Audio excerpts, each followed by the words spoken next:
Hindi siya. Si Lin Xiaolu. Iba siya sa kilala nating Lin Xiaolu. Baka talagang nagpapanggap lang siya. Isang estranghero ang nagpanggap bilang tunay niyong anak. Niloloko ang inyong damdamin. At saka, nagpapanggap din siya sa paaralan. Hindi ba kayo natatakot?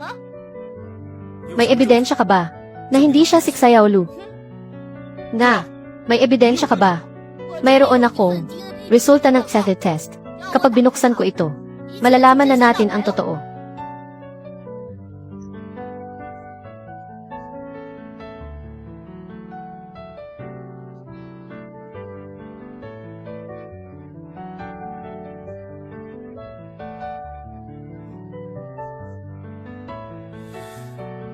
Lin Tianai, tapos ka na bang gumawa ng gulo? Tingnan mo. Ano? Impossible. Mali ang nakasulat sa resulta. Paano? Naging tunay na Lin Xiaolu. Tianai, malinaw na nakasulat. Siya ang ate mo. Ano pa ang masasabi mo? Kaluluwa lang ang lumipat sa akin. Pero ang katawan ay kay Lin Xiaolu pa rin. Paano nila malalaman iyon? Sa mundong ito, paanong may taong magkamukha para magpanggap na ate mo? Hindi. Impossible. Isa siyang probinsyana. Paano siya natutong tumugtog ng piano? At saka, binato niya si Gu Qingcheng ng samahang anino. Bakit? Hindi siya pinagalitan. Ang lahat ng ito, hindi ba nakakapagtaka? Ano? Ang samahang anino. Tinatawag si Lin Xiaolu na chairman. Totoo ba yan? Ito ay nakakagulat. May video ako. Naghahanap ka ng gulo. Bakit kayo nandito? Hindi ba sabi ko magpapaturo ako? Magpapaturo. Lumabas kayo. Chairman, mag-aral kayo ng mabuti. Tara na. Kung ayaw niyong maniwala, ipapanood ko sa inyo. May video ako dito. Tingnan niyo kung ayaw niyong maniwala.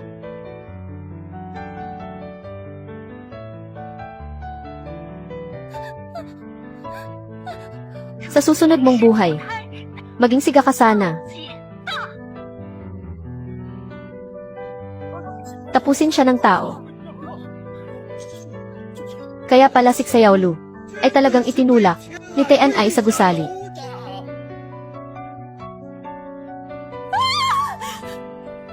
Anong nangyari? Hindi akin ang video na iyan. Nagawa ba talaga ni Tianai ang ganyang kasamaan? Xiaolu, sa mga lugar na hindi namin nakikita, gaano karaming sakit ang dinanas mo, boss. Kawawa ka naman pala. Lin Tianai, dapat kang mamatay. Hindi totoo yan. Hindi yan totoo. Lin Tianai, napakaahas mo. At napakasama ng ugali mo. Tianai, mula pagkabata, kami ng papa mo ay ibinigay ang lahat ng atensyon sa iyo. Kulang pa ba? Kailangan mo pa bang patayin ang ate mo bago ka sumaya? Wala akong ginawa. Papa, mama, pakinggan niyo ako. Mula ngayon, wala na akong anak na katulad mo. Huwag po. Lin Xiaolu, ikaw ba ang nagpalit ng video ko? Ako nga. Ano ngayon? Gusto ko lang ipakita sa lahat ang katotohanan at ilantad ang tunay na kulay mo. Hindi.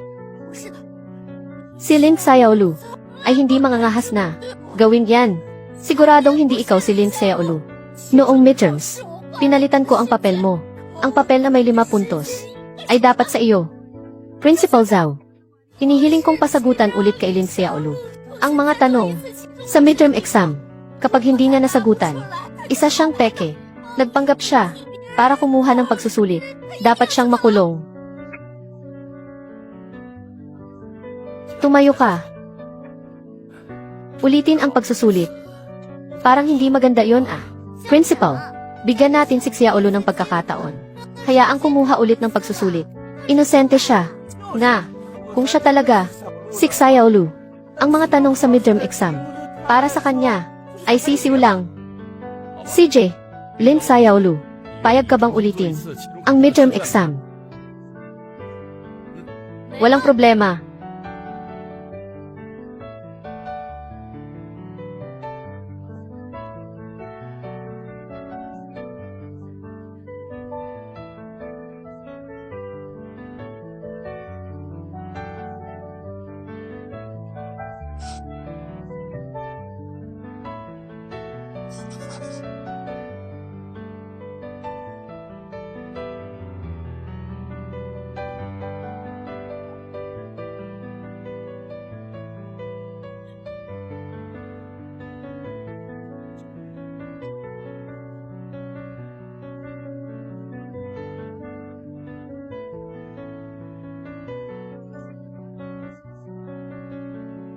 Ngayon, ang grado ni Xiaolu sa pagsusulit ay perpekto.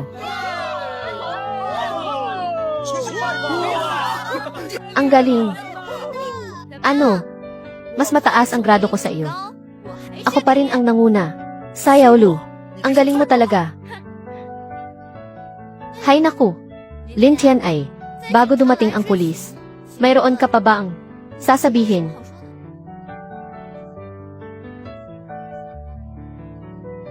Paanong nangyari yon? Mama, patawarin niyo po ako. Tulungan niyo po ako. Ayokong makulong, Mama. Lin Tianai, sobra-sobra na ang ginawa mo.